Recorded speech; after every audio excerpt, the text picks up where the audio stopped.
नमस्कार. आज आपण पाहणार आहोत भोगीची भाजी. याच्यासाठी लागणारे साहित्य: एक छोटंसं गाजर, पावट्याच्या कवळ्या शेंगा घेतल्या, पावट्याच्या बिया घेतलेल्या आहेत, ओला हरभरा घेतला आहे, वाळलेला हरभरा घेतला आहे, उसळ घेतलेली आहे, घेवडा घेतला आहे, एक बटाटा घेतला आहे, इंग्लिश घेवडा घेतला आहे, 2 वांगी घेतलेली आहेत, ओला वाटाणा, एक बोर आणि बिटाची एक फोड त्याचे बारीक तुकडे करून घेतलेले आहेत. इथे मला जेवढ्या भाज्या मिळाल्या तेवढ्या मी घेतलेल्या आहेत. तुमच्याकडे पण जेवढ्या असतील उपलब्ध तेवढ्याच भाज्या घेऊन तुम्ही ही भाजी बनवू शकता. आता आपण मसाले पाहूया. मसाल्यामध्ये बारीक केलेलं खोबरं, शेंगदाण्याचं कूट, गरम मसाला, कोथिंबीर बारीक चिरलेली, लसूण, हळद, जिरं, हिंग, मीठ आणि चटणी. याच्याबरोबरच कच्चे शेंगदाणे आणि कच्चे तीळ पण लागतील. आता यातील काही भाज्या निवडाव्या लागतील. त्या व्यवस्थित निवडून घ्यायच्या. काही त्यातल्या भाज्या चिराव्या लागतील. ते पण बारीक चिरून घ्यायचं. बटाटा, वांगं, हे गाजर बारीक चिरून घ्यायचं. शेंगा व्यवस्थित निवडून घ्यायच्या. आणि ही सर्व भाज्या आपण आता एकत्र ज्या भांड्यामध्ये आपल्याला शिजवायचं त्या भांड्यामध्ये काढून घ्यायच्या. इथं कढईमध्ये मी शिजवणार आहे, मग कढईमध्ये मी सर्व भाज्या काढून घेतलेल्या आहेत. आता हे सर्व एकत्र भाज्या मी एका पाण्याने धुवून घेतलेल्या आहेत. तुम्ही निवडायच्या आधी किंवा चिरायच्या आधी जर धुवत असेल तरी पण काही प्रॉब्लेम नाही. आधी पण धुतल्या तरी चालतात. मी पण नेहमी जेव्हा शेपट भाजी बनवते तेव्हा आधीच धुते आणि सर्व एकत्र मिक्स असल्यामुळं पूर्ण निवडून झाल्यानंतर धुतलेले आहेत. हे असं सर्व एकत्र धुवून घेतले आणि नंतर मग त्याच्यातलं सगळं व्यवस्थित पाणी काढून घेतल्यानंतर वरून त्याच्यामध्ये एक छोटी वाटी, म्हणजे मोठ्या चमच्याने म्हटलं तर 2 चमचे तीळ टाकलेले आहेत आणि थोडेसे कच्चे शेंगदाणे. तीळ आणि शेंगदाणे दोन्हीही कच्चे आहेत आणि अगदी थोडंसं पाणी टाकलेलं आहे, म्हणजे 1 ग्लास पाणी एवढ्या सगळ्या भाजीला टाकलेलं आहे. आता भाजी शिजायला ठेवली की पहिल्यांदा झाकून फुल गॅसवरती ठेवायची, एक उकळी येईपर्यंत. उकळी आली की भाजीचं झाकण काढून भाजी व्यवस्थित एकदा मिक्स करून घ्यायची आणि परत झाकण ठेवून द्यायचं. आणि आता गॅस एकदम कमी करायचा, लो फ्लेम ठेवायची गॅसची. हे पहा, तुम्ही असं पाहू शकता. हे अशी भाजी मिक्स केली की लगेच परत झाकण ठेवायचं आणि गॅस कमी करून द्यायचा. आणि गॅस कमी केल्यानंतर 10 मिनिटं फक्त भाजी झाकून तशीच शिजू द्यायची आणि त्याच्यानंतर परत उघडून बघायचं. त्यातलं जे जास्त शिजायला ज्या भाजीला वेळ लागतो ती भाजी चेक करायचं शिजली का. आता ह्याच्यामध्ये मी वाळले जे हरभरे भिजवले होते त्याला शिजायला थोडा वेळ लागतो. मग मी ते चेक केलं की ते शिजले का, तर शिजलेलं होतं. मग भाजीचा आता गॅस बंद करायचा आणि भाजी एका ताटामध्ये काढून घ्यायची. त्याच्यातलं पाणी तुम्ही पाहू शकता, सर्व पाणी आटलेलं नाही आहे. थोडंसं पाणी शिल्लक आहे, ते आपण ज्यावेळी फोडणी देऊ त्यावेळेस त्याच्यात टाकायचं ते पाणी. आता आपण भाजीला फोडणी देऊया. त्याच्यासाठी कढईमध्ये तेल टाकले. तेल चांगलं गरम झालं. तेलामध्ये पहिल्यांदा जिरं टाकलं, मोहरी पण तुम्ही टाकू शकता, थोडंसं हिंग टाकलं, थोडीशी हळद आणि असा बारीक थोडासा ठेचलेला लसूण. तुम्ही मिक्सरवर पण बारीक केलेलं आहे आलं लसूण पेस्ट टाकू शकता. मी इथं फक्त लसूणच टाकलेला आहे आणि कढीपत्ता माझ्याकडे नव्हता, कढीपत्ता पण टाकतात.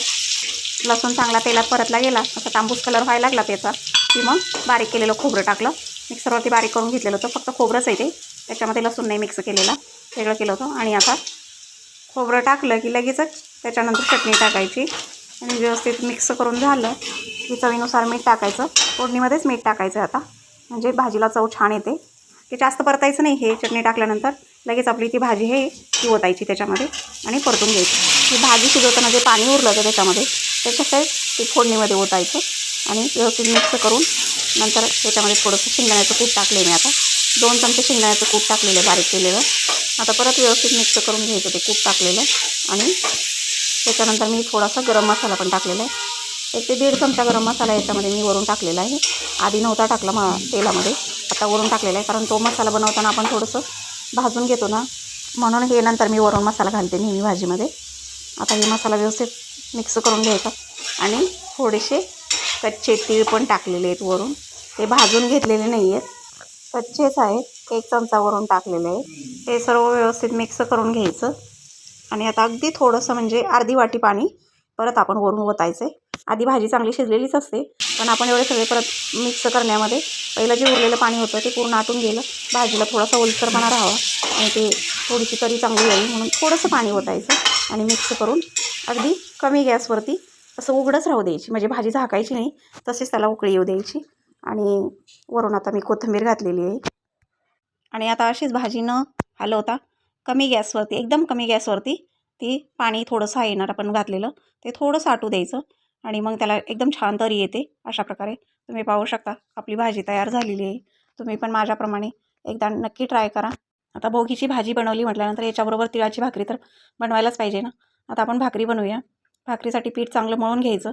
बाजरीच्याच पिठाची भाकरी शक्यतो बनवायची. तुम्हाला ज्वारीची आवडत असेल तर ज्वारीची पण बनवू शकता, पण शक्यतो बाजरीचीच भाकरी बनवली जाते. पीठ चांगलं मळून असा उंडा करून मग त्याच्यावरती थोडेसे कच्चे तीळ लावायचे. पहिल्यांदा एका साईडनं लावून घ्यायचे. थोडे थोडे हाताने असे तीळ सोडायचे भाकरीच्या उंड्यावरती आणि थोडं प्रेस करून घ्यायचं. ते एकदम व्यवस्थित व्हिडिओमध्ये दाखवते तसं त्याप्रमाणे तुम्ही करू शकता.